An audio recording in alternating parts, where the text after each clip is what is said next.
दोस्तों welcome back to our channel friends. मैं आप सबका अपने चैनल स्टॉक्स फॉर लाइफ पे बहुत स्वागत करता हूं। Welcome to STFL family.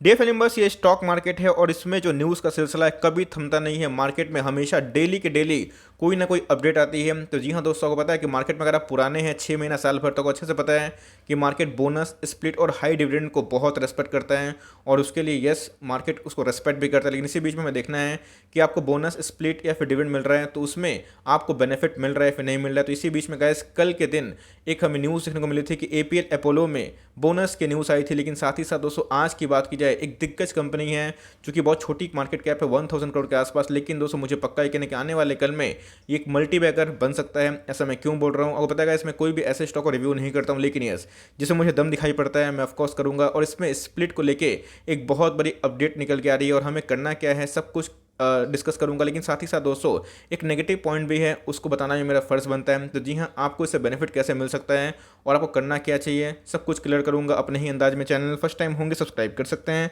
इस तरह एक क्वालिटी कंटेंट को सबसे पहले एक्सेस करने के लिए। तो डिक्सन गिर क्यों रहा है, इसके पीछे का लॉजिक क्या है, कितना गिर सकता है, जल्दीबाजी करने की गलती ना करें। और साथ ही साथ दोस्तों गिरते हुए बाजार में भी गजब की एकोमोडेशन देखने को मिल रही है। मैंने ऑलरेडी 2 वीडियो बना दिया है, इसको भी चेक करना ना भूलें। Now without delaying any for time let's begin. Yes, आज है 28 जुलाई और दोस्तों बात की जाए, यस ऑफिशियली कंफर्मेशन मिल चुकी है। मैं स्टॉक का नाम बताऊंगा लेकिन फंडामेंटल के साथ दोस्तों हमें जल्दीबाजी नहीं करनी है। हमें देखना है कि असल में इस स्टॉक का जो स्प्लिट होता है, बोनस होता है, इससे बेनिफिट क्या उठाना है और फंडामेंटल इनके अगेंस्ट में ठीक है या फिर नहीं है। तो अगर आप देखें तो इनके दोस्तों मीटिंग होने वाले हैं, जहाँ पे दोस्तों ये 13 अगस्त को आप देख सकते हैं कि आज के दिन इन्होंने फाइलिंग करी है और 13 अगस्त दोस्तों बताया क्वार्टरली नंबर का सीजन ऑन है। इसी बीच में बहुत सारे अपडेट्स आएंगे, लेकिन इनका जो मुद्दा है क्या होगा, sub division of stock split आपको पता है इसकी जब डिक्सन 13,000 के आसपास था वहाँ पे हमें स्टॉक स्प्लिट की न्यूज़ देखने को मिली थी और उसके बाद वो स्टॉक 20,000 के पार भी जा चुका था। इसके बाद दोस्तों हमें एल्की लेमेंस में सेम देखा था, स्टॉक का प्राइस 2,000 के आसपास था। उसके बाद दोस्तों 4,000 के पास देखने को मिल रहा है। तो ये दोस्तों ये बहुत ही इंपॉर्टेंट हो जाता है। तो एनीवेज अगर आपको देखना है कि कंपनी में दम है या फिर नहीं, या फिर कोई भी दोस्तों एरीगिरी कंपनी है, सबसे पहले कंपनी के सेल्स के बारे में डिस्कस करेंगे। कंपनी ने जो स्प्लिट का अनाउंस किया है तो उसके अकॉर्डिंग दोस्तों कंपनी में दम है या फिर नहीं। कंपनी के सेल्स की अगर बात की जाए तो जी हाँ दोस्तों बहुत ही तेजी से बढ़ते हुए दिखाई पड़ रही है। तो यस कंपनी के सेल्स में कोई भी कमी नहीं है। कंपनी के प्रॉफिट की बात की जाए 15 करोड़, 16 करोड़, 16 से 22 और 22 से कितना हो चुका 83। तो जी हाँ, सो कंपनी अपने टॉप लाइन में गजब की बढ़ोतरी कर रही है और साथ ही साथ दोस्तों इनकी जो बॉटम लाइन है, जो इनके प्रॉफिट होते हैं उसमें भी गजब का उछाल है। तो ये दोस्तों कंपनी के सेल्स में और कंपनी के प्रॉफिट में कोई भी कमी नहीं है। आऊँगा नाम पे आऊँगा, लेकिन जैसे बताया कि फंडामेंटल से कॉम्प्रोमाइज़ नहीं करना है। समझना है कि असल में फंडामेंटल्स कंपनी के सही है फिर नहीं है। तो कंपनी का अगर आप प्रॉफिट ग्रोथ के बारे में डिस्कस करें, कंपनी के सेल्स के बारे में डिस्कस करें, लास्ट 10 साल का दोस्तों अगर आप देखें तो कंपनी ने 20% का CAGR जो सेल्स हैं ग्रोथ ये मेंटेन किया है।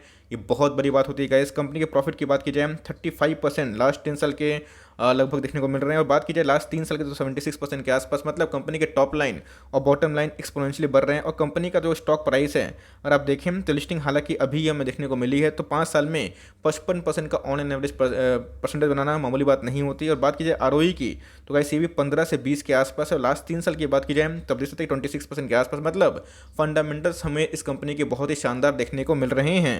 इस याद रखिएगा ये बॉम्बे स्टॉक एक्सचेंज पे लिस्टेड हमें देखने को मिलता है। तो 935 के आसपास इनका आज का क्लोजिंग प्राइस है। और दोस्तों आज स्टॉक में गजब की मोमेंटम थी, 5% इंट्राडे हाई बना रहा था जब मार्केट थोड़ा वीक था। स्टॉक के बारे में डिस्कस करें तो गाइस आप देख सकते हैं कि ईयर टिल डेट की बात की जाए तो आपके पैसे दोगुने किए हैं। लेकिन यस हमें क्या देखना है दोस्तों, कंपनी के फंडामेंटल्स।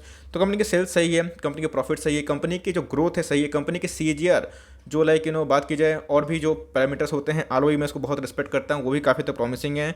इसी के बदौलत गाइस कंपनी ने बहुत पैसा बनाया था जिसकी वजह से कंपनी का जो शेयर प्राइस है रॉकेट बना हुआ है। इसमें किसके बारे में डिस्कस कर रहा हूँ, मैं बात कर रहा हूँ बजाज हेल्थ केयर के। यस दोस्तों अभी भी वीडियो एंड नहीं हुई है बिकॉज जो इन्फॉर्मेशन टिप्पणी है कमेंट्री है वो देना बहुत ही इंपॉर्टेंट है। अब देखिएगा दोस्तों 2017 से 2019 में ऐसे कोई मोमेंट दोस्तों ध्यान दीजिएगा। इधर पे एक बात ये है कि इधर पे मोमेंट नहीं है, लेकिन क्या गिरावट भी ऐसे कुछ नहीं है बिकॉज कंपनी के फंडामेंटल से बहुत दम है। उसके बाद आपको पता है हेल्थ केयर में एक रैली कोरोना वायरस पैंडेमिक के बाद और उसके बाद स्टॉक में काफ़ी सर्च। लेकिन याद रखिएगा कंपनी के कुछ अगर स्ट्रॉन्ग पॉइंट्स हैं तो कुछ वीक पॉइंट्स भी हैं। तो जी हाँ दोस्तों जो स्ट्रॉन्ग पॉइंट्स हैं मैंने डिस्कस किया, अब जो थोड़ा वीक पॉइंट्स है उसको भी डिस्कस कर लेते हैं। बिकॉज इसके पहले अगर आप देखें तो कंपनी ने भैया 1000% का रिटर्न डिलीवर किया है बस 3-4 सालों में। तो यस जो वीक पॉइंट है उसको भी डिस्कस कर लेते हैं।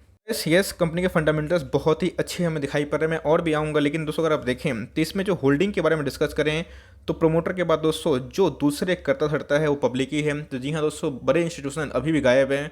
तो जी हाँ दोस्तों, हो सकता है कि आने वाले कल में जब लिक्विडिटी बढ़े तो वो इन्हेंस कर सकते हैं, अपनी पोजीशन को बना सकते हैं। लेकिन इसी बीच में देखिएगा 67% के आसपास जो प्रमोटर की होल्डिंग हमें देखने को मिलती है, और दोस्तों पब्लिक के पास मैक्सिमम होल्डिंग है आफ्टर प्रमोटर। तो यस, बड़े जो इंस्टीट्यूशंस हैं वो हमें अभी के टाइम में गायब देखने को मिल रहे हैं। तो ये दोस्तों एक नेगेटिव पॉइंट है, और मेरा काम है दोस्तों आपको नेगेटिव और पॉजिटिव दोनों बात बताना।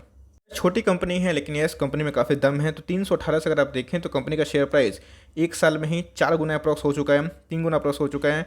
मार्केट कैप की बात की जाए तो 1200 करोड़ के आसपास की मार्केट कैप है। लेकिन यस, कंपनी में काफ़ी दम है। अच्छी बात तो कैसे दर पे ये है, कंपनी की जो इंडस्ट्री पी है और इनका जो असल में प्राइस टू अर्निंग है बहुत ही लो है। तो असल में दोस्तों अगर ये अंडर वैल्यू स्टॉक है तो ये उनके लिए है जिनको थोड़ा रिस्क लेना पसंद है, और जिनको अंडर वैल्यू स्टॉक में निवेश करना पसंद है कि आने वाले कल में मल्टीप्लायर बन जाए। तो जी हाँ, कंपनी में काफ़ी दम है, और मुझे लगता है कि अगर आप इसको लॉन्ग टर्म होल्ड करेंगे तो आपको जरूर बेनिफिट मिलेगा। अभी तो 10 का फेस वैल्यू, लेकिन आने वाले कल में ये फेस वैल्यू हो सकता है कि 5 का हो जाए, 2 का हो जाए, नो वन नोस। इनके पास कितना रिजर्व सरप्लस है, काफ़ी हद तक प्रॉमिसिंग देखने को मिल रहा है। कंटिन्यूसली बेसिस पर अगर आप देखें तो कंपनी की रिजर्व सरप्लस में बढ़ोतरी देखने को मिल रही है। तो जी हाँ दोस्तों, कंपनी का जो रिजर्व है, कंपनी के फंडामेंटल्स है, कंपनी के सेल्स है, कंपनी के प्रॉफिट है, वो बहुत बढ़ रहे हैं। बट मैंने क्या बताया, कंपनी के जो नेगेटिव बातें हैं मैंने वो भी समझाई। लेकिन दोस्तों कंपनी असल में करती क्या है, और फाइनल कमेंट्री क्या जाना चाहिए। ध्यान रखिएगा, कंपनी कोई नई कंपनी नहीं है, पुरानी कंपनी है। इनकॉर्पोरेट की बात की जाए, स्टैब्लिश की बात की जाए तो आप देख सकते हैं कि 1993 के आसपास देखने को मिल रही है। अगर आप देखें तो बल्क ड्रग मैन्युफैक्चर में ये कंपनी काम करती है। तो वेरियस फार्मास्यूटिकल्स हो गए, न्यूट्रिसिकल्स हो गए, फूड इंडस्ट्रीज हो गए, ग्लोबली विद स्प्रिट हो गए दोस्तों, इन सब में काम करते हुए दिखाई पड़ती हैं। तो एक हेल्थ केयर डिपार्टमेंट में काम करती है। साथ ही साथ दोस्तों अगर आप देखें तो ये बहुत ही एक एडवांस कंपनी में, मतलब एडवांस फीचर में काम करती है। अगर आप देखें तो manufacturing of supply of amino acids, nutritional supplement and active. तो जी हाँ दोस्तों, हेल्थ केयर की बात की जाए तो कंपनी काफ़ी प्रॉमिसिंग देखने को मिलती है। तो यस, इनके फाइनेंशियल्स में कोई भी खराबी नहीं है। ऑल्दो एक नेगेटिव पॉइंट है वो प्रमोटर होल्डिंग को लेकर, प्रमोटर भी ठीक होल्डिंग रखते हैं, लेकिन बड़े इंस्टीट्यूशन दोस्तों अभी भी इस कंपनी से गायब दिखाई पड़ते हैं। सबको बीएससी के साइट पे सारे डेटास मिल जाएंगे। जी हाँ दोस्तों, अगर आप देखें तो आज के दिन हमें 60% के आसपास डिलीवरी को मिल रही है, जो अपने आप में शानदार है। अगर आप देखें तो आज 1 लाख से ऊपर शेयर ट्रेड हुए, अगेंस्ट में 70,000 शेयर्स को अप्रॉक्स डिलीवरी को मिल रही है। तो मेरे हिसाब से कंडीशन काफ़ी इंप्रूव्ड है। और कंपनी अगर आप लॉन्ग टर्म बिल्ड करते हैं, अगर आपकी जो होराइजन है बहुत लंबी है, तो जी हाँ दोस्तों, चाहें तो इधर पे कैलकुलेटिव जो अप्रोच है वो आप अपना सकते हैं। इस न्यूज़ काफ़ी पॉजिटिव है और इसका इंपैक्ट लॉन्ग टर्म में ऑफ कोर्स होता है। इससे क्या होता है, लिक्विडिटी इनहेंस होती है, चार्ट पैटर्न काफ़ी प्रॉमिसिंग है। तो याद रखिएगा दोस्तों, ये कोई रिकमेंडेशन वीडियो नहीं है, एक न्यूज़ थी जिसको मैंने कवर किया। लेकिन यस, जो फाइनल कमेंट्री है ध्यान सुनिएगा दोस्तों, अपने पोर्टफोलियो में ऐसे स्टॉक को 1 से 2% से ज़्यादा वेटेज मत दीजिएगा। और लेते भी हैं, अगर आपका पोर्टफोलियो का साइज मान के चलिए 1 लाख का है, 2 लाख का है, तो उस हिसाब से आप चाहें तो 1 share, 2 share, 3 share, maximum 3-4 share खरीद सकते हैं। मैक्सिमम की मैं बात बोल रहा हूँ दोस्तों, मिनिमम की बात की जाए 1-2% एलोकेशन लग सकते हैं। ये उनके लिए हैं जो रिस्क लेना पसंद करते हैं और जो कंपनी के ग्रोथ में कंट्रीब्यूट करना चाहते हैं। अपनी ग्रोथ बहुत ही शानदार है। अगर दोस्तों आप लॉन्ग टर्म होल्ड करेंगे तो मुझे लगता है कि निराश नहीं करेगी। तो चाहें तो थोड़ा सा एलोकेशन दे सकते हैं। अभी गैस कमेंट्री फाइनल नहीं हुई है, मतलब इनके साइड से नहीं आई है कि इनके जो स्प्लिट के जो रेशियो है क्या देखने को मिल रहा है। हो सकता है कि 1:5 हो जाए या फिर कुछ भी हो जाए, डबल हो जाए। तो एनीवेज लेट्स सी कि क्या होता है। बट मेरे हिसाब से कंपनी काफ़ी दमदार है। लिए हुए हैं तो एकदम बिंदास होल्ड करें, और लेना चाहते हैं तो थोड़ा सा उठा के फॉर लॉन्ग टर्म इस कंपनी की ग्रोथ पर वेट कर सकते हैं।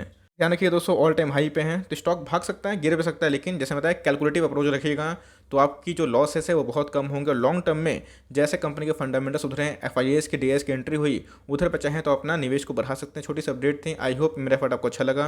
वीडियो चले तो लाइक कर दीजिएगा, चैनल फर्स्ट टाइम होंगे तो यार सब्सक्राइब करना ना भूलिएगा। फर्दर कोई डाउट उसको ड्रॉप कर सकते हैं, कुछ तो रिव्यू चाहिए उसका नाम ड्रॉप करना भूलिएगा। I would love to make a video on your demand. Guys मिलते हैं जल्दी ही, तब तक के लिए bye. Thanks for watching friends, God bless you all.